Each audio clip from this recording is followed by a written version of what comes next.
இன்னைக்கு சவுதி அரேபியாவில் என்ன பார்க்க போகிறோன்னா, நம்ம கண்ட்ரியில் இருக்க எல்லா வகையான டான்ஸுமே இங்கே கொண்டு வந்து காமிச்சிருந்தாங்க.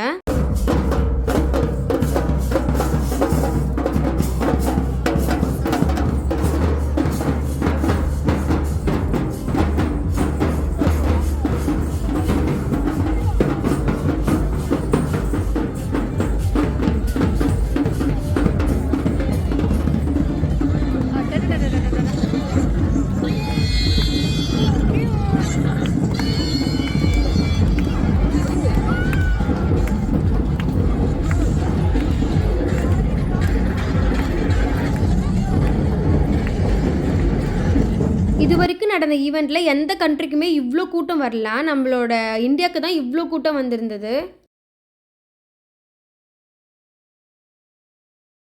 இது போல் இங்கே சவுதியில் என்ன நடக்குது, நாங்கள் என்ன பண்ணுறோன்னு உங்களுக்கு தெரிஞ்சுக்கணுமா? சேனலை சப்ஸ்கிரைப் பண்ணி வச்சுக்கோங்க. அப்போ தான் சேனலோட டச்சில் இருக்க முடியும். ஓகே, பாய்.